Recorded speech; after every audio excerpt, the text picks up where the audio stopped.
The advancement of Russian troops in Ukraine have triggered desperate reactions on the Ukrainian side as Andrei Shevchik, mayor of Energodar, suffered an assassination attempt and artillery attacks have likewise increased in recent days. Our special envoy Alejandro Kirk with the details. Yes, the latest developments in the advancement of the military operation of Russia in the Ukraine, in combination with the militias of the People's Republics of Lugansk and Donetsk, have triggered some desperate reactions on the Ukrainian side. It seems the mayor of Energodar, a city that hosts the Zaporozhye nuclear power plant in southern Ukraine under Russian control, he suffered an assassination attempt on Sunday. He was in intensive care yesterday, but we were told today that his life is no longer in danger. 2 weeks ago, we visited Energodar, and we, along with Mayor Shevchik, we visited also the nuclear power plant, seeing that it is working, that it is not damaged at all except for some administrative buildings, and it is providing energy not only for the southern Ukraine under Russian control, but also to Ukraine proper.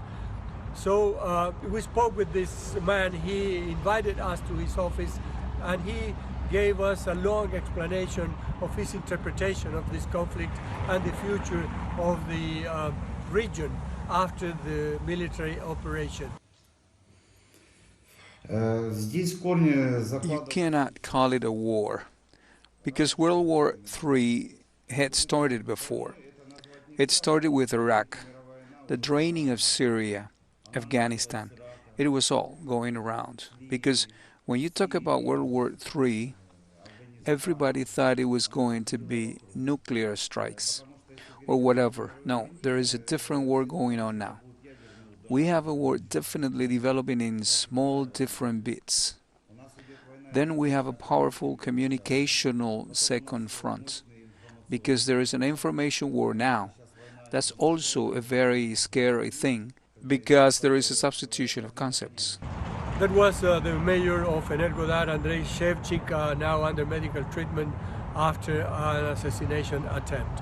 Here in Donetsk, there has been an increase. The authorities have registered a major increase in artillery attacks against civilian areas. This coincides with the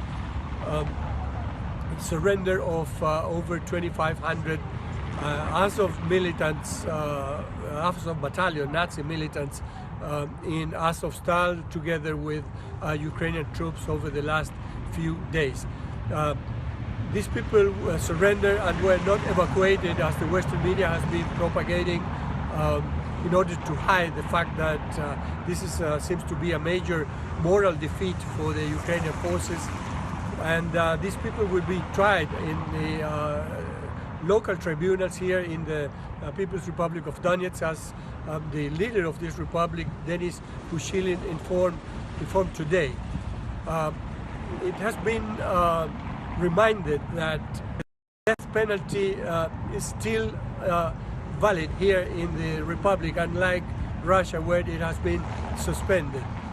So this would create a new dimension for this tribunal, especially for the militants who are not covered by the militants and mercenaries who are not covered by the Geneva Conventions on War.